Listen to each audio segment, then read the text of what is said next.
Welcome to this cost of quality presentation. The purpose of this is to give you a flavor of both the needs and benefits of using cost of quality as a mechanism to drive continuous process improvement. Now a quick overview of what we'll be presenting today. But before that, ask yourself the following questions. Do you have a process improvement program currently? If you have a process improvement program, do you experience any of the situations listed on this slide? And take a couple minutes or 30 seconds or so to read these. If you answer yes to any of this, then a cost of quality process will likely be helpful in guiding you in both immediate and continuous process improvement. Now a quick overview of today's topics. We'll take a brief look at how cost of quality has evolved. Next, we'll discuss likely immediate and long-term benefits that you can receive. We'll show you at the 10,000 foot level actual benefits we provided a specific medical device company. Quality metrics have good characteristics just like requirements have good characteristics. So we'll take a look at a few of the necessary characteristics of good quality metrics. Then we'll look at the quality activities you should measure and how you can measure them, providing you improved process with effectiveness checks. Think of CAPA. So this is a self-correcting mechanism that you can use. Putting it all together, we'll cover using cost of quality for targeted process improvement. To show you an order of magnitude of cost of poor quality, we'll look at actual costs associated with the support for a single CAPA investigation, and then actual costs for a medical device company over a 9-month period before they implemented cost of quality metrics. Finally, we'll look at what's next. Hey, Charlie, you say evolution. Is cost of quality a new or proven process improvement technique? Good question, Chris. Let's take a look at evolution. Formal process improvement really began in the 1800s with time and motion studies and continued to the 90s with Bill Crosby and his do it right the first time, along with Watts Humphrey and Carnegie Mellon's initial capability maturity model and then capability maturity model for integration. These concepts provide much of the basis for the foundation of cost of quality.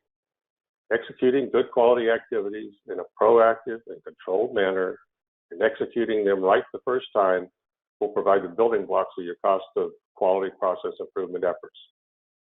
Just a quick side note to show you that initially approaching cost of quality does not need to be time-consuming or overarching.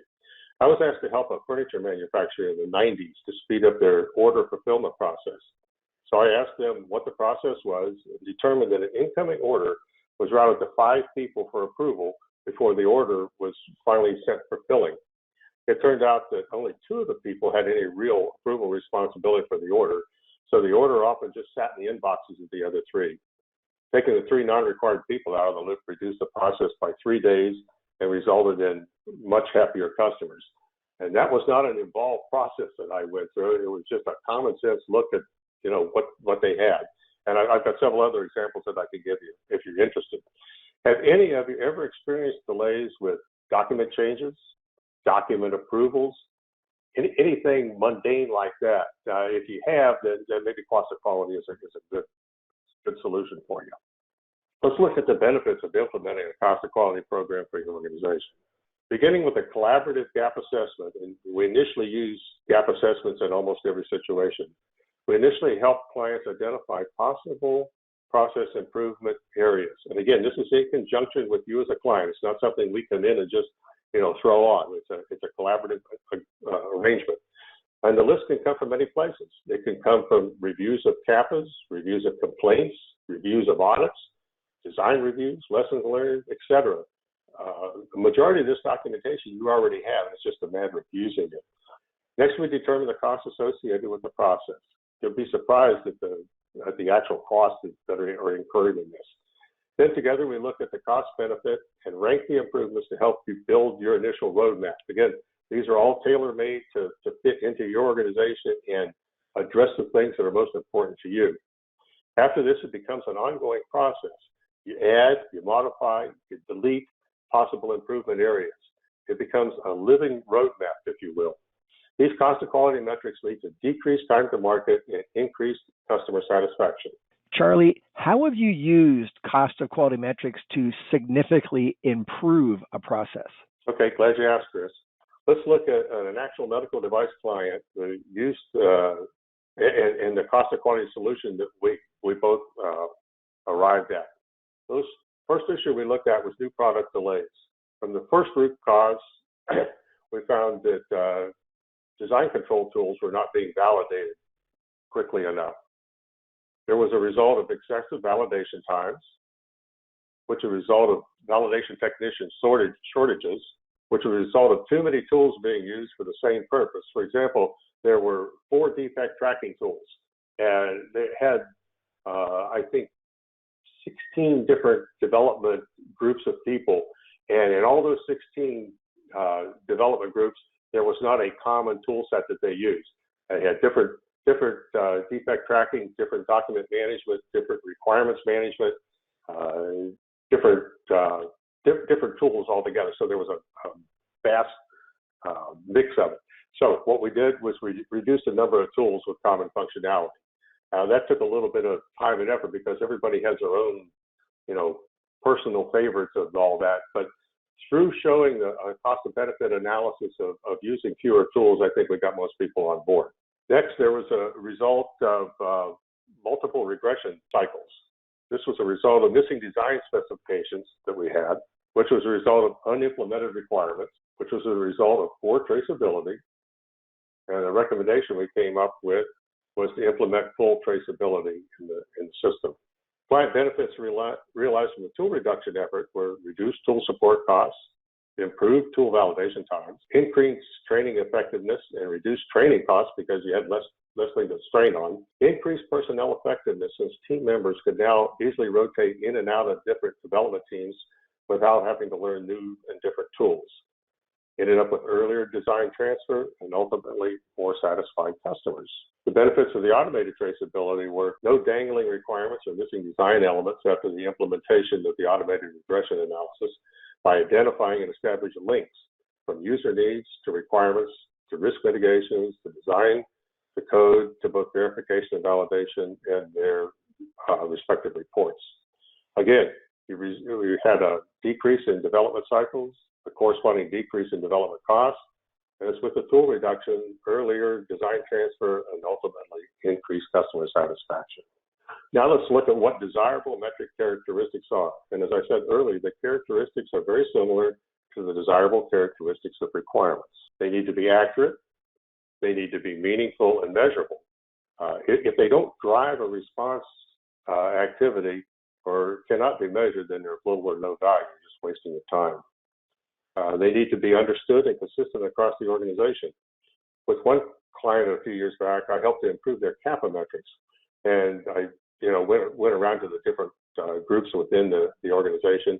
And one group considered the CAPA closed when the investigation was complete. Then they opened another CAPA for the corrective action. They closed it when the corrective action was complete and opened another CAPA for preventative action.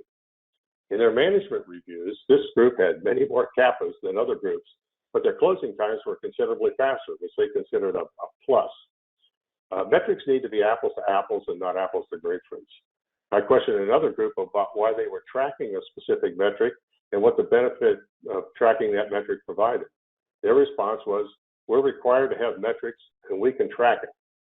So not a really good use of resources just to track something for tracking something. And again, you need to be able to take action on what you're tracking. Otherwise, it's kind of a worthless metric. And Charlie, for those of us who have not used cost of quality metrics or are still very new to the process, how do we begin with small steps? I mean, this sounds like a big resource overhead. Can you explain the short and long-term justification of costs? Sure.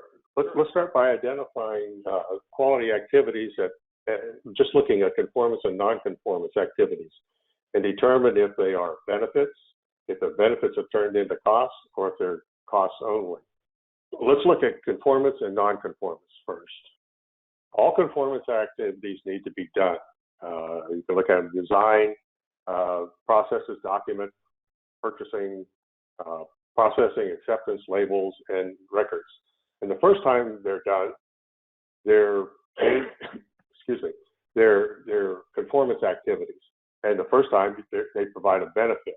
When they have to be redone, okay, they turn into nonconformance activities. So the first time you do them, it's a conformance activity. The next time you do them, it's a nonconformance activity. Looking at just totally nonconformance activities, you have CAPAs, regression activities, defect resolution, effectiveness checks, complaint handling. So remember, the initial conformance activities are redone, they become nonconformance activities. Remember Philip Crosby, do it right the first time.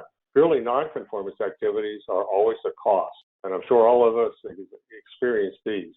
The question to ask is, do we experience them over and over? Now let's look at how we can identify your organization's most beneficial cost of quality metrics that you can use for process improvement. We are now at the end of part 1 of Advantu's CoQ webinar. I will provide a link to part 2 so you can enjoy the rest of Charlie's presentation at your convenience. You know, when companies adopt cost of quality in their organization, they can determine a very cost-effective process to logically improve product quality and shrink time to market thanks to visibly reduced rework. I really appreciate Pamela and Andrea helping us get everything ready for today's event. Man, they really know how to put on a show. To learn more about the benefits of CoQ, here's how to reach us.